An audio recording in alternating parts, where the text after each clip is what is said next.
everyone, this is Ashley, and we're coming at you live from Boston for a nice little re-record. You know, we're overdue for this. It's been a minute. Of course, there always has to be technical difficulties, but here we go. You know what would fix this in 2024? What? Having a producer. Yeah, that'd be pretty nice. Let's manifest that. Perfect. That's on the goals list. That's for a later episode. Yeah. We have a bunch of goal-setting episodes coming up for you guys in the next few weeks, so that's one of ours. Let's give a recap. This will serve as our Boston recommendation of the week. As you know, we've been doing all of the festive things now that it's between Thanksgiving and Christmas and New Year. And this past weekend, we literally had the best weekend by going to the Boston Ballet.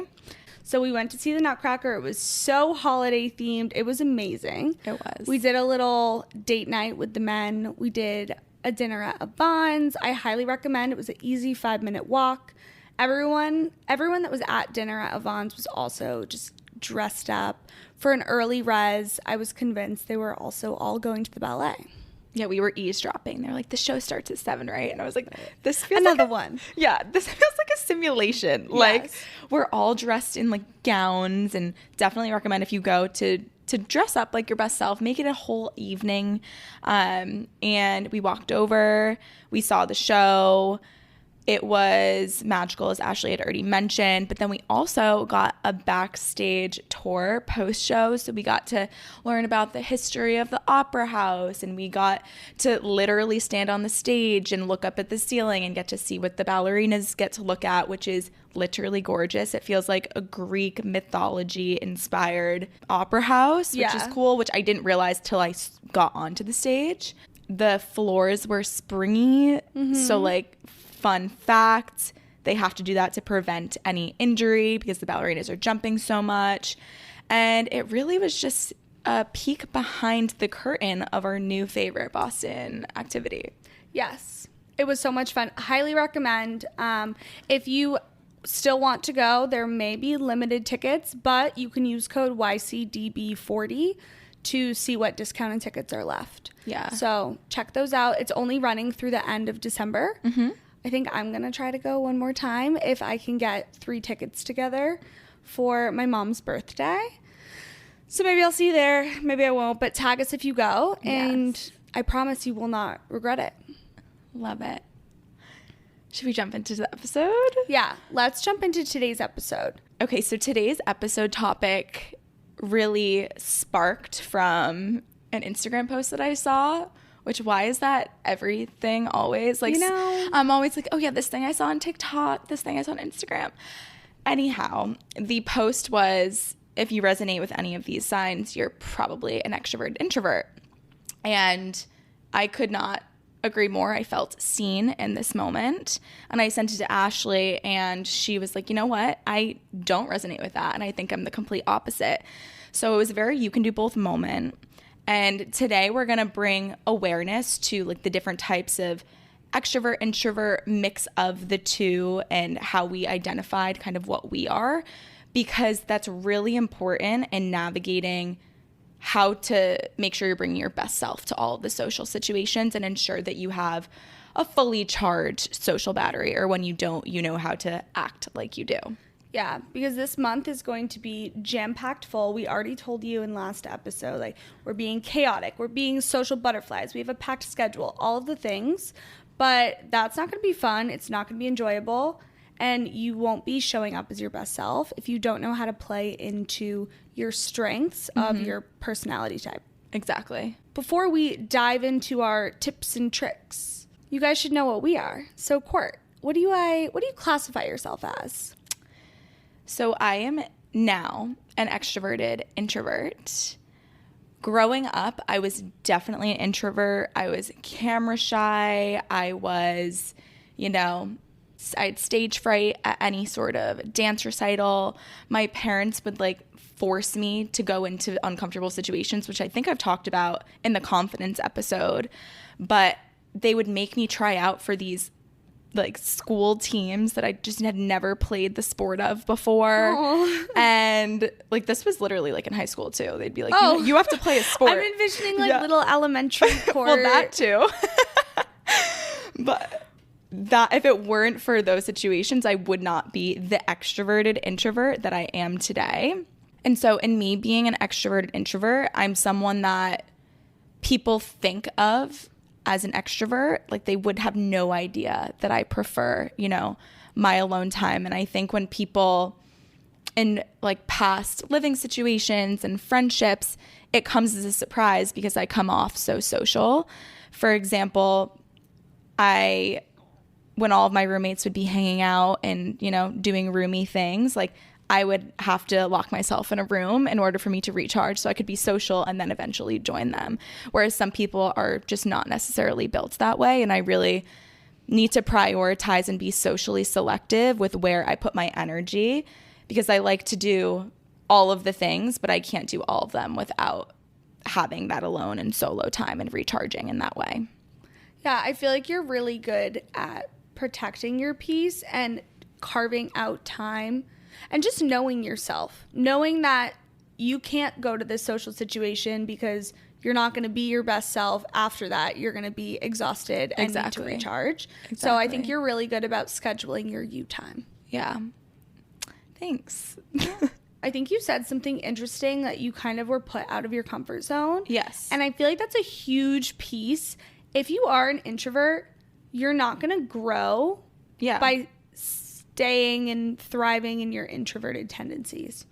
Do that to recharge and get yourself there. Yeah. And yes, it may seem scary, but it's so important to put yourself in new and uncomfortable situations. Yeah. I think the only reason I'm an extrovert today is because I also talked about this in the confidence episode. I was a member of DECA in high school, and it forced me to be a part of these business competitions where I had to exemplify and pretend to be like a business owner or a marketing strategist, and it made me literally learn how to pretend to be something I'm not, and bring that best self of whatever it was to a situation and get me comfortable with public speaking and all of the things. And since then, I mean, I've always been a social person, but I'm definitely way more extroverted than I ever probably could have been if I didn't, because I put myself in uncomfortable situations in like an academic field that then translated into every other aspect of my life. I love it. Yeah. Well, what personality type are you? So my entire life, I was 110% an extrovert. I think I literally came out of the womb like screaming, I want to see more people. Like I've always thrived in social situations. I think it just comes from this confidence that my parents instilled in me from literal birth. So I always enjoyed people. I think I'm also an empath. Like I really feel people's emotions, and like no matter who I'm with, like they give me energy, and it can be all sorts of people. So up until, I think 90% of the world can say this, but up until, 2020, I would classify myself as a 100% extrovert. And from 2020 on, I started realizing I need to learn how to be alone, because I was always out and about and booking my schedule full. I didn't have a lot of alone time, so I didn't really know how to enjoy it. So that's something I still work on today, but I've definitely found more reasons to stay in, probably because it's my boyfriend, I love my apartment, and I've found comfort in recharging after a really busy week or a really social day. So today I would classify myself more as an introverted extrovert.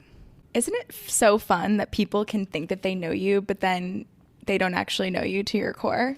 Yes, and it is. We're revealing ourselves to the world right now, but other than that, people would never know. And I think that's so Gemini of us. It is, yeah. I love it. And regardless of, how you identify, I think the important takeaway here is that we have elements of both types, and it's not just an either or situation. You can definitely fall closer to one or closer to the other, or have an outward kind of exemplification of one and inward of another. The main distinction between the two is where the like combos of the two get their energy from. So an extroverted introvert naturally gets their energy from like their alone time. They can thrive in social situations, but they're only going to thrive if they protect their peace. Whereas an introverted extrovert you can say it because that is not me. Yeah. So whereas an introverted extrovert, as an extrovert, you get your energy from other people. Yeah. But I would say the introverted piece of that is you just get burnt out a little easier. So your energy levels are depleted after maybe a super social week. And you just need some time to recharge. Yeah. Whereas when I was 100% extroverted, I don't think I really needed any time to recharge. And my recharge was more social interactions. Yeah. So we're going to get into the actual meat of the episode. The meat and potatoes. The meat and potatoes. Which is step 1. We're going to be bringing awareness to kind of the personality types that you may be. So you can't know how to navigate certain social situations and know how to recharge if you don't know what you are, where you fall. So I think the first step is identifying what in your life gives you the energy, whereas what is draining you, and specifically what types of social situations. Like, is it your intimate gatherings with your inner circle that really gets you excited for being around people? Is it going out to a bar? Like, what is it? And be sure that you're not overloading your life with things that maybe don't excite you as much, and be sure to lean into and say yes to those things that you do get like intrinsically excited about. Yeah. I think you nailed that point, so I'm not even going to add to it, but our second point kind of flows nicely with that, is you need to be aware of which situations to say no to. It is so hard to say no. It is a skill that every single one of us can get better at, but knowing how and when to say no to a certain event, outing, seeing a friend, catching up for lunch or coffee is going to save you and your social battery and allow you and enable you to show up as your best self. Exactly. So after doing step 1, figuring out which social settings fuel you and which ones drain you, maybe then you can apply those to, do I really want to go to this? If you're on the edge, maybe don't go. Yeah. If you have a really busy week and you get invited to one more dinner, maybe ask yourself, am I a hell yes for this? Yeah. Or am I on the edge? If you know you have a bunch of other social events, that's your opportunity to say no. Yeah. And I think that flows nicely into the next point, which is being really strategic about managing your time and your calendars. And of course, there's going to be some weeks where it's just simply out of your control. Like Ash and I were chatting about this earlier, but I have at least 1 week a quarter where I am so overbooked, and it's a work event that I'm required to go to. It's a Soho committee meeting that happens once a quarter. It's a podcast recording that naturally has to get done every single week anyways, but on top of everything else that's happening, like I just don't have the energy to bring to every little thing. And so try to do your best to identify and get ahead of your schedule when you possibly can, and use that as an excuse to say no. It's like, hey, we just mentioned that it's not the easiest thing, and you need to have confidence and practice that muscle, because sometimes it can feel uncomfortable and you don't want people to feel personally offended if you're not showing up to something. But at the end of the day, if you can't bring your best self to it, then it's not necessarily worth it. And people will understand, obviously, that you have a lot going on in your life. And that's that. Yeah, you can't please everybody. That's like another note on here. It's impossible. You're going to let people down when, letting them down in the sense of you're going to say no to them. Yeah. But like, you have a busy schedule. Like, people understand. Yeah. You're doing it for you. At the end of the day, you're the most important part. Exactly. Exactly. The next point for awareness is you need to be aware of where your social battery is. Facts. Last week, I had the most iconic social week. I was my most extroverted self. I was having the best time. I had a packed schedule. I was meeting new people. I was killing all my conversations. I felt on top of the world. I need to channel that all the time. But my social battery was on 100% because I was sick over Thanksgiving and that whole week before. So I didn't do anything. Mm-hmm. I did a lot of couch time, and I did a lot of just me and Joe time. So I think because my battery was at 100% and I was energized, I was able to show up as my best self. So you need to check in with yourself. Awareness for this point, check in with yourself. Where are you at? Are you starting to get a little run down? If you need to take a break when you realize you're at 50%, you can't wait until you're completely drained, because then it's going to be a longer recovery. You're going to need a supercharge. That was good. We're really just doing a great job of flowing the points into one another. Isn't that what we do best? I guess so, huh? I guess we do well complimenting each other like that. We do. But in reference to, the social battery and understanding what percentage it's at, something I've noticed is when I am not feeling excited about an event that I have to go to or something that I have to do, 90% of the time, it has nothing to do with me not wanting to go see those people or go to that particular event. It's because of all of the other chaos and where my mental energy is being exerted at that point in time. So I personally became aware in thinking about this episode, some different reasons for not being excited. One of the biggest ones for me is the anxiety of losing touch with my routine. So for example, we had such a fun weekend last weekend. You didn't do anything on a Friday night. You had a more balanced weekend than I did. Mm-hmm. I had a night where I was out till 2 a.m. Friday night and Saturday night. And the following days, so Saturday and Sunday day, I was a shell of a human. I wasn't very productive. And in those situations, I'm like, oh, I shouldn't have said yes to this, or oh, I shouldn't have overdone it like that. Yeah. So the anxiety of having certain events play a negative impact in what I had going on for the remainder of the week, that's one kind of area of, oh, maybe I'm not as excited as I should be about this. Another one is maybe you just haven't connected with these people. You're going to see people you haven't seen in a while. I'm going to have a lot of small talk. Mm-hmm. I'm going to need a lot more energy to thrive in this environment than I would if I were just going out to dinner with my close friends. Yeah. And then a last piece is just holistically being drained from other aspects of your life. And I think the reason I'm sharing these is because if you feel these ways, it is very valid, and you should become aware of these to then either use it as standing ground to say no to things, or just be sure that you're doing things to combat and thrive in these situations, which we're going to get into. I also think, I have a couple points here. Okay. One, that felt like a really deep journal session that you did there. I did that at 11:30 at night.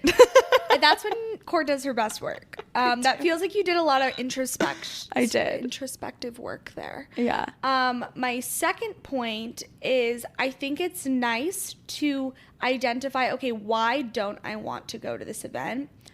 And it's not the event itself. And I think it's nice to separate those two, because then it changes your mindset. Exactly. Okay, I'm just nervous about tomorrow. I'm just nervous it's going to mess up my day tomorrow. I want to have a productive day. So you know what? I am only going to have 2 drinks tonight, and I'm going to leave by 9 p.m.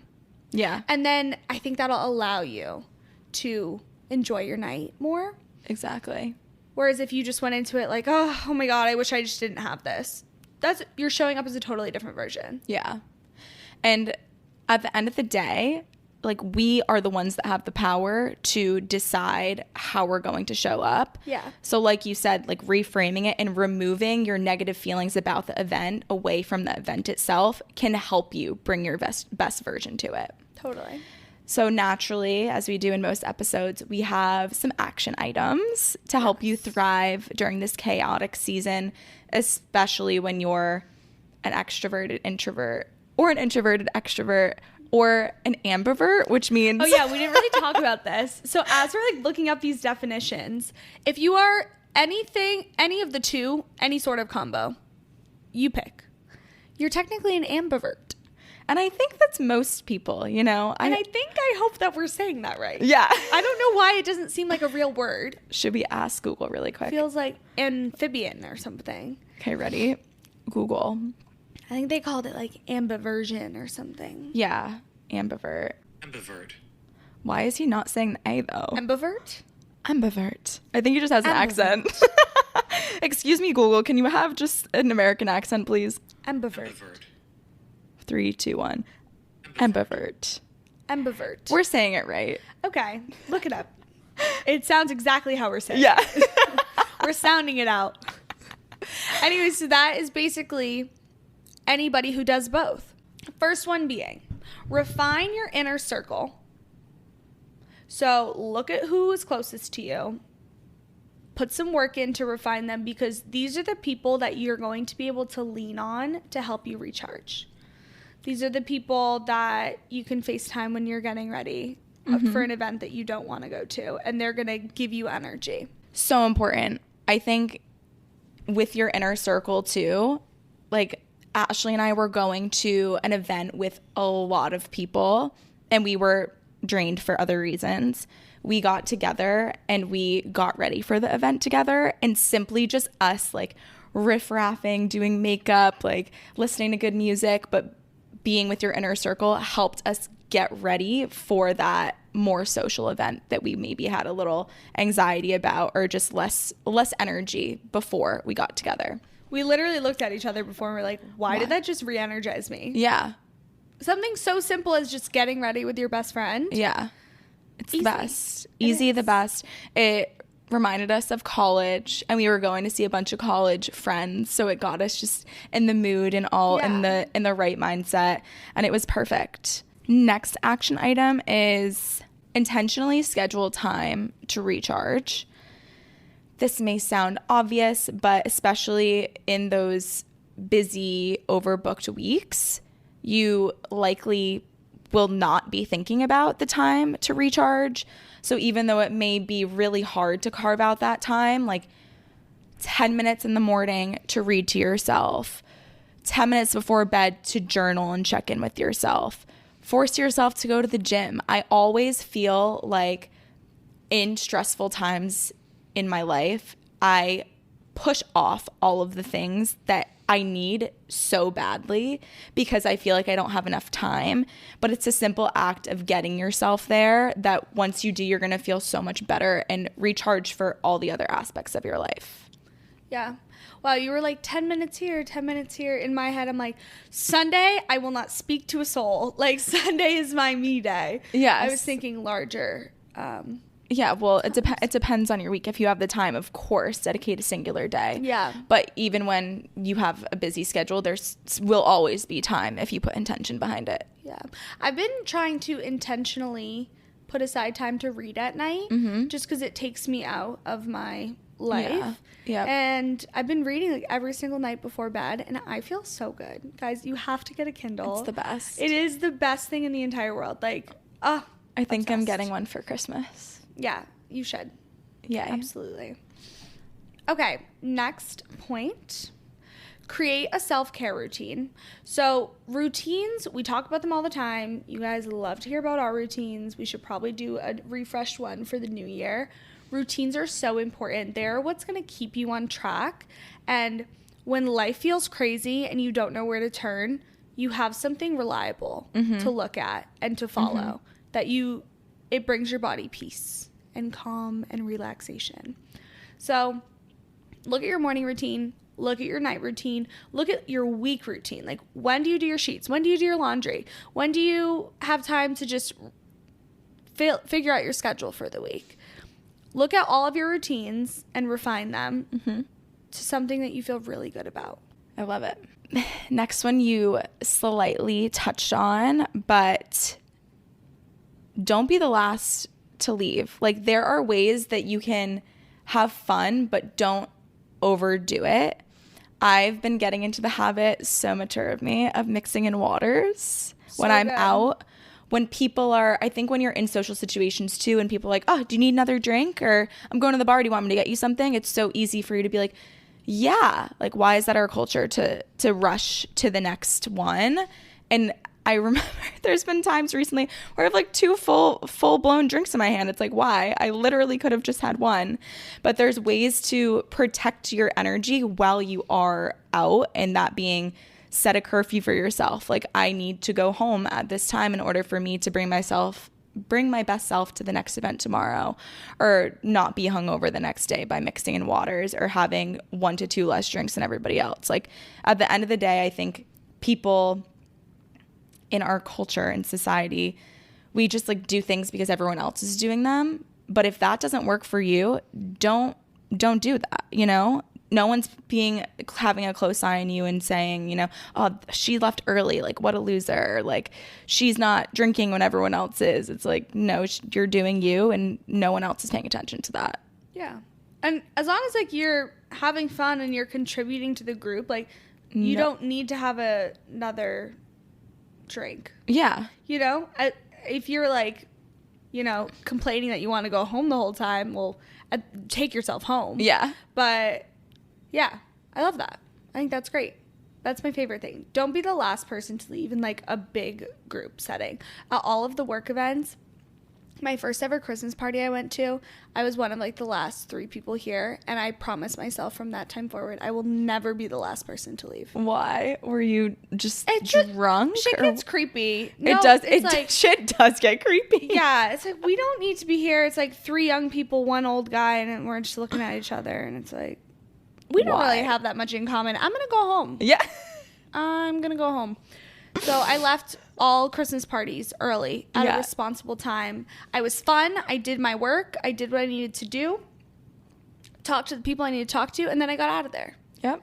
And it's as simple as that. Not once. Love it. It really is as simple as that sometimes. Yes. Okay, another quick tip. You have to learn to beat the FOMO. If you are a sufferer of FOMO, you're not going to enjoy saying no to things. No. And then you're going to be absolutely drained. It's something that I still have FOMO sometimes. Honestly, very rarely. I actually very rarely have FOMO.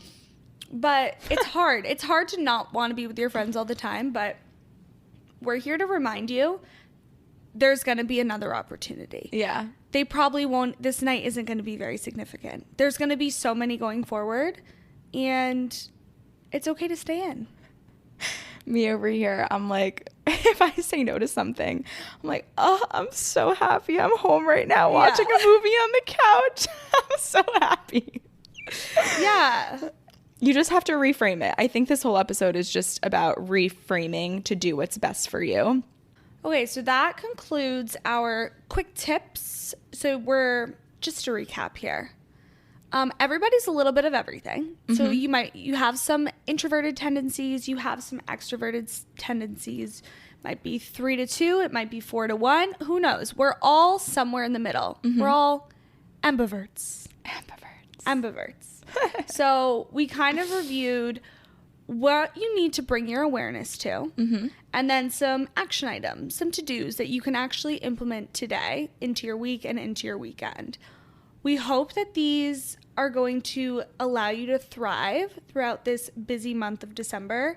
I think it's really draining. I think a lot of people get to go home to family, and it's not always, my family's small, but people have huge families. They got to see people that they don't necessarily love to socialize with. Yeah.